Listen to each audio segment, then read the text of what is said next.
YouTube ప్రేక్షకులకు నమస్కారం. ఈ సెషన్‌లో ఇది జూనియర్ ఎడ్యుకేట్ క్లాసెస్‌కి సంబంధించిన సెషన్ అండి. ఈ సెషన్‌లో మనం డిస్కస్ చేసే అంశం ఏంటంటే, పోలీస్ రిపోర్ట్ ఏ విధంగా ఇష్యూ చేయాలి? If in case report issue చేసిన తర్వాత పోలీసులు దాన్ని కన్సిడర్ చేయకపోతే ఫర్దర్‌గా తీసుకోవాల్సిన లీగల్ స్టెప్స్ ఏంటి? వాటి ప్రికాషన్స్ ఏంటి? అనే విషయం మీద ఈరోజు మనం డిస్కస్ చేస్తున్నాం. ఇన్ జనరల్‌గా ఏదైనా ఒక కాగ్నిజబుల్ అఫెన్స్ జరిగినప్పుడు ఎవరైతే విక్టిమ్ ఉన్నారో అతను ఒక రిపోర్ట్ తీసుకుని లేదా విషయాన్ని తెలియపరచడానికైనా పోలీస్ స్టేషన్కి వెళ్తారు. అతను అక్కడ రిపోర్ట్ రాసివ్వటం ద్వారా కానీ లేదా అక్కడ ఎవరైనా పోలీసుల సహాయంతో రిపోర్ట్ రాయటం కానీ అంటే చెప్పి రాయించుకోవటం కానీ జరుగుతుందండి. సో ఆ విధంగా వచ్చిన రిపోర్ట్ ఏదైతే ఉందో దాన్ని ఎఫ్ఐఆర్ కింద రిజిస్టర్ చేస్తారు.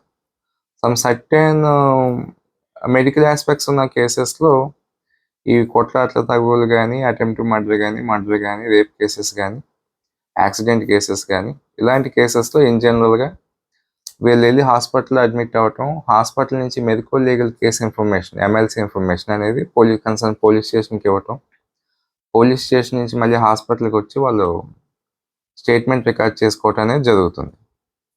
So these are MLC cases. ఈ విషయాన్ని పక్కన పెడితే ఒక రిపోర్ట్ అనేది స్టేషన్కి వెళ్ళినప్పుడు ఆ స్టేషన్లో if in case investigating agency much importance ఇవ్వకపోతే, దాన్ని కన్సిడర్ చేయకపోతే అప్పుడు ఏ విధంగా లీగల్ స్టెప్స్ తీసుకోవాలి అనే విషయం అనేది ప్రాక్టీస్ చేసే అడ్వకేట్స్కి చాలా కీలకమైన అంశం ఉంది. ఎందుకంటే when FIR is registered then law will set in to motion. So work అంతా ఇక్కడి నుంచి స్టార్ట్ అవుతుంది. కాబట్టి ఇప్పుడు దీనికి సంబంధించిన ప్రొవిజన్స్ ఏమున్నాయో వాటిని డిస్కస్ చేద్దామండి. ఓల్డ్ యాక్ట్లో వచ్చేసరికి సిఆర్పిసిలో సెక్షన్ 154 అది రిపోర్ట్ ఇష్యూ చేయటం, రిపోర్ట్ కనుక కన్సిడర్ చేయకపోతే ఏ విధంగా స్టెప్స్ తీసుకోవాలన్న విషయం మీద డిస్కస్ చేయడం అనేది జరిగింది 154లో. ఇదే కొత్త లేటెస్ట్ బిఎన్ఎస్లోకి వచ్చేసరికి 173 క్లాజ్ 1 చెప్తుందండి. అంటే దాని పారామెటీరియల్ సెక్షన్ ఇది.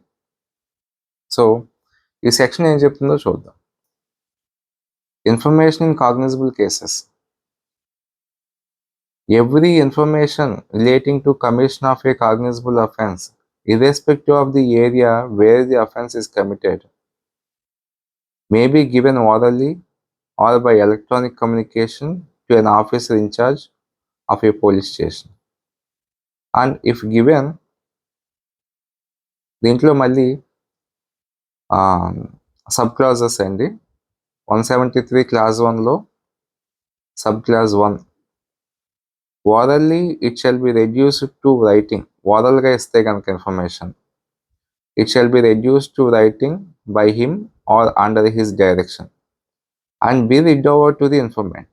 అందులో ఏముందో చదివి ఆ కంప్లైనెంట్కి తెలియపరచాలండి.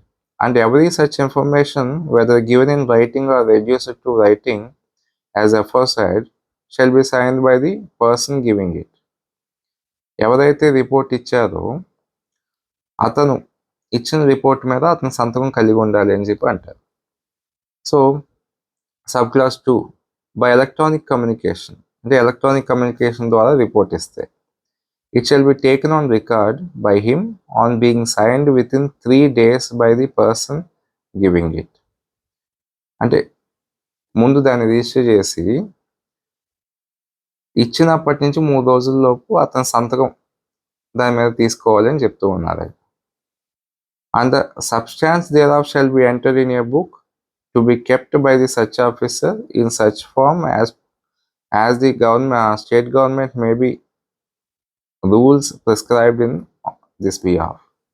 ఏమంటారంటే ఏదైతే ఈ రిపోర్ట్ వచ్చిందో, కంప్లైంట్ వచ్చిందో, ఈ కంప్లైంట్ రిపోర్ట్ అన్న దగ్గర ఒక చిన్న క్లారిఫికేషన్ అండి. ఇన్ జనరల్గా మనం స్టేషన్లో ఇస్తే అది రిపోర్ట్ అవుతుంది.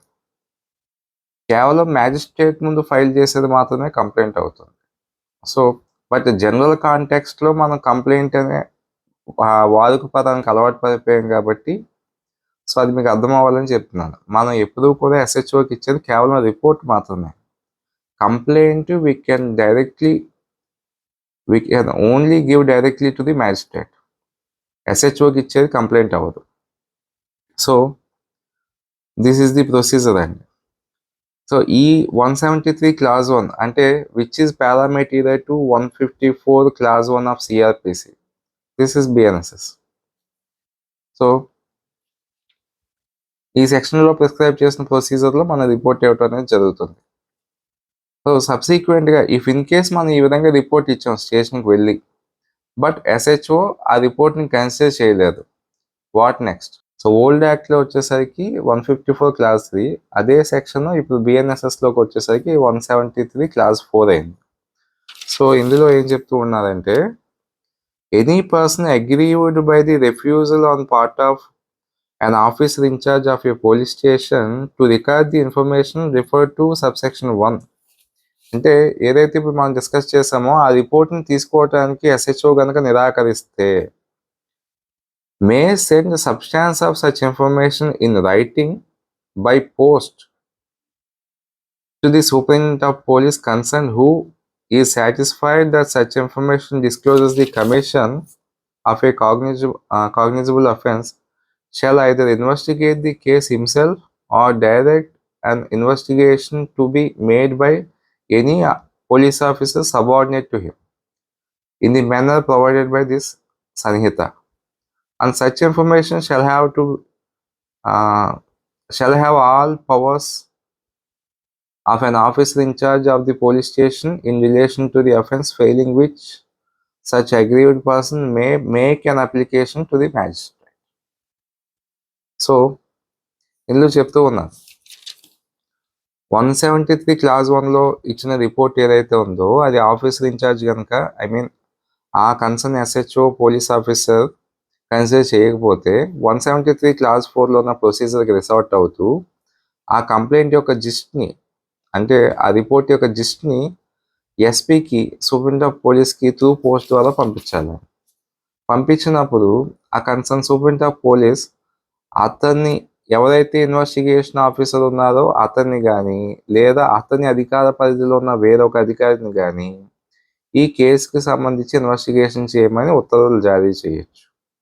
సో అప్పుడు ఆ అధికారి ఎవరైతే ఉత్తర్వులు తీసుకుంటారో అతను ఈ కేసు మీద ఇన్వెస్టిగేషన్ చేసి FIR రిజిస్టర్ చేసి కోర్టులో ఫైనల్ రిపోర్ట్, మనం ఏదైతే ఛార్జ్ షీట్ అంటామో అది ఫైల్ చేయడం జరుగుతుంది.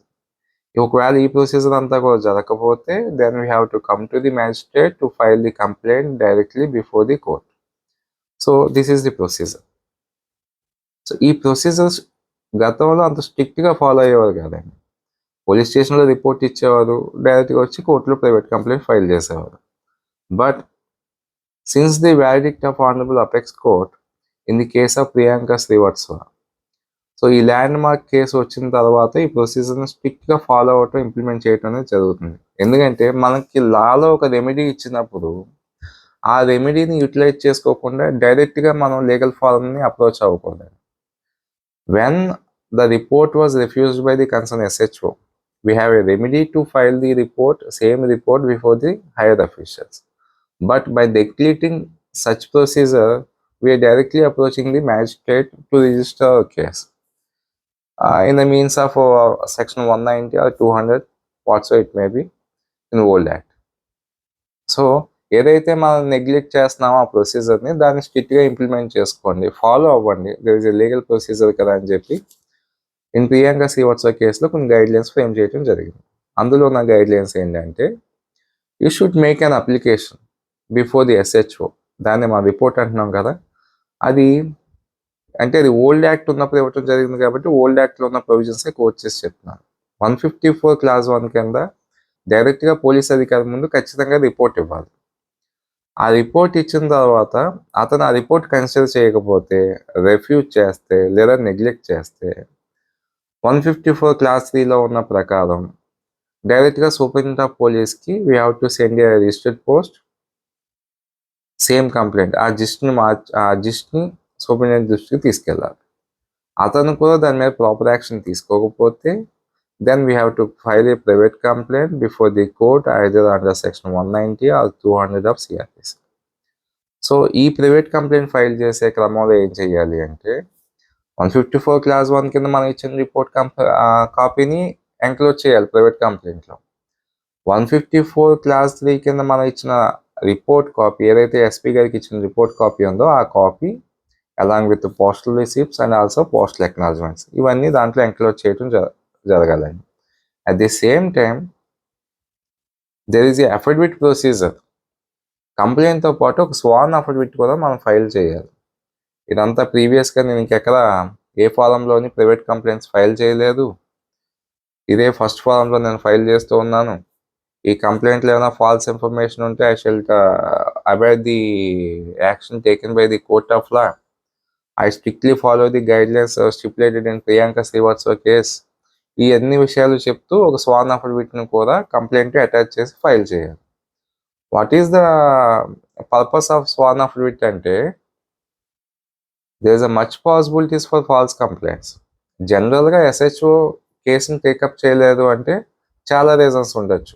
అయితే లోకల్ పొలిటికల్ ఇన్ఫ్లుయెన్స్ అయి ఉండొచ్చు, లేదా ఏదైనా ఇన్ఫ్లుయెన్స్ అయి ఉండొచ్చు, బ్రైబ్ జరిగి ఉండొచ్చు, లేదా కంప్లైంట్ మీద అతనికి మంచి ఒపీనియన్ ఉండకపోవచ్చు, రకరకాల విషయాలు ఉంటాయి. But in certain cases, in some of the కేసెస్కి వచ్చేసరికి ఏంటి అంటే కేసులో ప్రిలిమినరీ ఎంక్వైరీ చేసుకునే వాళ్ళు ఇది కేసు ఏమి లేదు, ఇది తప్పుడు ఉద్దేశంతో పెడుతున్నారని కూడా కొంతమంది రిఫ్యూజ్ చేస్తారు. సో అలాంటి తప్పుడు కేసులు పెట్టే అవకాశం కూడా ఉంటుంది కాబట్టి మనం స్వాన్ స్టేట్మెంట్ ఇస్తే court have a chance to penalise the complainant. ఏదైతే ఫాల్స్ కంప్లైంట్ ఇచ్చిన వ్యక్తి ఉన్నారో అతని మీద యాక్షన్ తీసుకోవడానికి ఉంటుంది కోర్టుకి ఫాల్స్ అఫిడవిట్ ఇస్తే. సో అందుకోసం కూడా ఒక పర్పస్ దాంట్లో ఇన్వాల్వ్ అయి ఉందండి ఆ అఫిడవిట్ ఇవ్వటంలో. అట్ ది సేమ్ టైం ఈ 154 క్లాస్ 1 కింద ఇచ్చిన రిపోర్టు, 154 క్లాస్ 3 కింద ఇచ్చిన రిపోర్టు, స్వాన్ అఫిడవిట్తో పాటు all the material available with you. అంటే కంప్లైంట్కి సంబంధించి ఏదైతే మెటీరియల్, డాక్యుమెంట్స్, ప్రూఫ్స్ ఉన్నాయో అవన్నీ కూడా at the time of filing private complaint you have to file along with it. So this is the procedure అండి to file a private complaint. వీటన్నిటితోని magistrate గారి దగ్గర ప్రైవేట్ కంప్లైంట్ ఫైల్ చేసినప్పుడు కన్సర్న్ మ్యాజిస్ట్రేట్ గారు దాని మీద ఒక హీరింగ్ వినటం జరుగుతుంది. హీరింగ్ విన్న తర్వాత if it is necessary complainant evidence record చేయడం జరుగుతుంది. కంప్లైనెంట్ ఎవిడెన్స్ రికార్డ్ చేసిన తర్వాత ఆ రిపోర్ట్ని కన్సర్న్ ఎస్హెచ్ఓకి రిజిస్టరింగ్ ది ఎఫ్ఐఆర్ ఫార్వర్డ్ చేయడం అనేది జరుగుతుంది. సో ఇక్కడ ఇంకొక ఆస్పెక్ట్ మనం ముఖ్యంగా నేర్చుకోవాల్సింది ఏంటంటే ఈవెన్ మ్యాజిస్ట్రేట్ డైరెక్షన్ కూడా is only advisory in nature. Magistrate complaint forward చేస్తారు. ఫార్వర్డ్ చేసిన తర్వాత whether offence is made out or not, whether it has to be registered or not అనేది మళ్ళీ discussion is with the SHO. దాని మీద FIR register చేయకుండా ఆయన simply ఒక మెమో ఫైల్ చేయొచ్చు కోర్టులో, దీంట్లో కేసు ఏమి లేదు, మేము ఆల్రెడీ ప్రిలిమినరీ ఎంక్వైరీ చేసాము, so we are closing this private complaint అని చెప్పి. లేదా దాంట్లో కేసు ఉంటే కనుక, ప్రాపర్ మెటీరియల్ ఉంటే కనుక ఎఫ్ఐఆర్ రిజిస్టర్ చేసి ఆ ఎఫ్ఐఆర్ని కన్సర్న్ కోర్టుకి పంపించడం అనేది జరుగుతుంది.